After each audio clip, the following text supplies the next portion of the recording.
Mother Teresa school की online classes में आपका स्वागत है। कक्षा 8 विषय विज्ञान पाठ सूक्ष्म जीव के बारे में हम जानकारी प्राप्त करेंगे। जैसे पहले भी हमने जानकारी प्राप्त की थी सूक्ष्म जीव के बारे में। सूक्ष्म का अर्थ क्या होता है? छोटा, अत्यंत छोटा, जो कि हमको ऐसे अपनी आँखों से दिखाई नहीं देता है, जिसे हम यंत्रों की सहायता से देख सकते हैं। उसमें हमने पढ़ा था कि कुछ मित्रवत होते हैं सूक्ष्म जीव, कुछ हमारे मित्रवत होते हैं। जैसे दही में होते हैं जीवाणु, वो हमारे शरीर को फायदा पहुंचाते हैं। और कुछ सूक्ष्म जीव ऐसे होते हैं जो हमारे लिए हानिकारक भी होते हैं। कुछ सूक्ष्म जीव जो हानिकारक होते हैं उनके लिए, उनसे बचाव के लिए हम एंटीबायोटिक दवाइयाँ लेते हैं। अगर हम एंटीबायोटिक दवाइयाँ भी हमें कुछ समय तक के लिए ही लेनी चाहिए, जो कि उसका कोर्स डॉक्टर्स बताते हैं, उसके अनुसार ही हमें प्रतिजैविक दवाइयों का प्रयोग करना चाहिए। जैसे हैजा हो जाता है तो हम टीका लगवाते हैं, खसरा का टीका लगाते हैं। और अन्य बीमारी जैसे मलेरिया भी हो जाता है तो उसके लिए हम दवाइयाँ लेते हैं और मलेरिया से बचने के उपाय करते हैं। पानी हमेशा उबाल कर गर्म करके पीना चाहिए, नहीं तो हमें कई बीमारियां, कई बार दूषित जल के कारण भी कई बीमारियां हो जाती हैं। जल के अंदर भी कई बार ऐसे जीवाणु आते हैं जो कि हमारे को दिखाई नहीं देते हैं। उसके बाद आता है पौधों में उत्पन्न होने वाले सूक्ष्म जीव। पौधों में उत्पन्न होते हैं वो सूक्ष्म जीव कौन कौन से होते हैं? जैसे पादप रोग है, नींबू केकर। नींबू केकर नाम का पादप रोग होता है। यह जीवाणु के द्वारा फैलता है और संचरण का तरीका वायु है। वायु के द्वारा ये रोग फैलता है। पादपों में ये रोग किसके द्वारा फैलता है? वायु के द्वारा फैलता है। दूसरा है गेहूं की रस्ट। गेहूं की रस्ट पादप रोग है जो कवक के द्वारा फैलता है। कवक काले काले फफूंद टाइप होती है, वो गेहूं के ऊपर लग जाती है, जिसे हम क्या कहते हैं? गेहूं की रस्ट।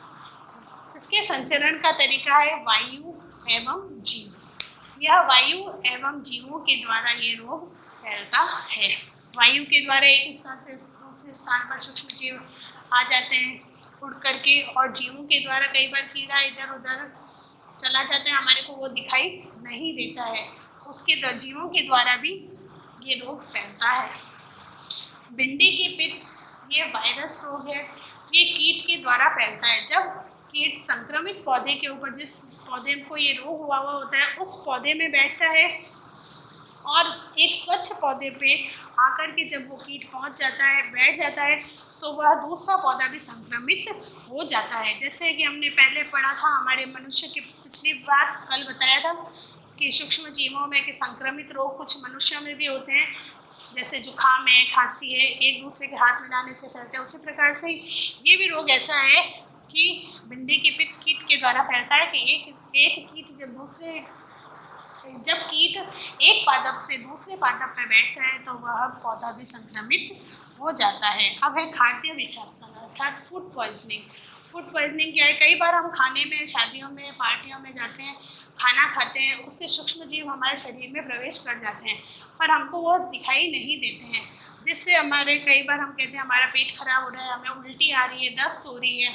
कई बार इतनी ज़्यादा उल्टी दस्त होती है वो ठीक नहीं होती है, कई बार कभी कभी किसी की मृत्यु तक हो जाती है। इसलिए ये सूक्ष्म जीव विषैले पदार्थ उत्पन्न करते हैं। कुछ सूक्ष्म जीव ऐसे होते हैं जो विषैले पदार्थ को उत्पन्न करते हैं और भोजन को भी विषैला बना देते हैं। अब है खाद्य परीक्षण। सूक्ष्म जीव हमारे भोजन को संदूषित कर देते हैं। दूषित भोजन से दुर्गंध आने लगती है तथा स्वाद भी खराब हो जाता है। कुछ सूक्ष्म जीव ऐसे होते हैं जो कि हमारे सारे भोजन को खराब कर देते हैं और हमें दुर्गंध आने लगती है। जैसे अभी गर्मियों का मौसम है, हम सुबह सब्जी बनाते हैं, उसको 4-5 बजे तक देखेंगे तो उसमें अजीब सी स्मेल आती है या उसमें उसका स्वाद बदल जाता है। वह स्वाद किस कारण बदलता है? उसमें सूक्ष्म जीव उत्पन्न हो जाते हैं, जिससे कि वह भोजन खराब होने लगता है और उसमें दुर्गंध आने लगती है। फिर हम उसको खा करके देखते हैं तो उसका स्वाद अलग लगता है। किसी किसी में दुर्गंध नहीं आती है तो हम उसको खा के देखते हैं तो उसका स्वाद बदल जाता है। वह भोजन अगर सही होता है तो हमें कड़वा लगने लगता है। अब इन सूक्ष्म जीवों से बचाव के कारण, अब इन सूक्ष्म जीवों से हम किस प्रकार से अपने भोजन को बचा सकते हैं। पहला है रासायनिक उपाय। रासायनिक उपाय करके भी हम भोजन को बचा सकते हैं, अर्थात अचार के अंदर सोडियम बाइकार्बोनेट, सॉस में डाल देते हैं सोडियम बेंजोएट, ये डाल देते हैं, तो उससे क्या होता है कि उसमें फफूंद नहीं लगती है। नमक के द्वारा भी हम भोजन को बचा सकते हैं, सूक्ष्म जीवों से बचा सकते हैं। जैसे कि मांस है, मछली है, इनको रखना है हमको, तो हम इसके ऊपर अधिक नमक छिड़क करके रख सकते हैं, जिससे कि ना तो इनका स्वाद बदलता है, ना इनमें दुर्गंध आती है। उसके बाद होता है चीनी द्वारा। चीनी द्वारा किस प्रकार हम भोजन को बचा सकते हैं। जैसे जैम बनाते हैं, जैम बनाने के लिए हम उसमें अत्यधिक चीनी का प्रयोग करते हैं, जिससे वह चीनी क्या होती है, सूक्ष्म जीवों से उसको खराब होने से बचाने का कार्य करती है। उसके बाद आता है तेल एवं सिरका।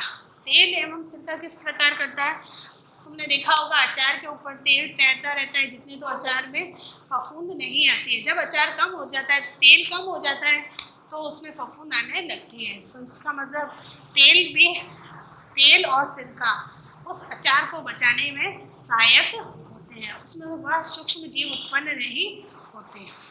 गरम व ठंडा करके हम कुछ पदार्थों को गर्म व ठंडा करके भी उसका बचाव कर सकते हैं सूक्ष्म जीवों से। जैसे कि दूध को हम बार बार गर्म करते हैं, तो उसमें सूक्ष्म जीव जो होते हैं वो नष्ट हो जाते हैं और दूध खराब नहीं होता है। और कई बार दूध को एक बार गर्म करके फ्रिज में ठंडा करके फ्रिज में रख देते हैं, तो भी उसमें सूक्ष्म जीव उत्पन्न नहीं होते। जो पहले से होते हैं वो गर्म करने से सूक्ष्म जीव नष्ट हो जाते हैं। अगर हम एक बार गर्म करके उसको फिर करते नहीं और बाहर ही पड़े रहते हैं, तो उसमें सूक्ष्म जीव उत्पन्न हो जाते हैं और दूध फट जाता है। तो गर्म व ठंडा करके भी हम क्या करते हैं, इसका प्रयोग सूक्ष्म जीवों से बचा सकते हैं। फिर है भंडारण। सूखे मेवे को एकदम सील पैक करके, मतलब पॉलीथीन की थैली में डाल के पूरा बंद कर देते हैं, सील पैक कर देते हैं, जिससे बाहर की वायु उसके अंदर प्रवेश नहीं करती है। तब भी हम उसका भंडारण करके उसको सूक्ष्म जीवों से बचा सकते हैं। अगर हम खुला रख देंगे तो उसमें भी छोटे छोटे जीव उत्पन्न हो जाते हैं। उसके बाद आता है नाइट्रोजन। नाइट्रोजन हमारे पेड़ पौधों के लिए आपको पता है कि अत्यंत आवश्यक है।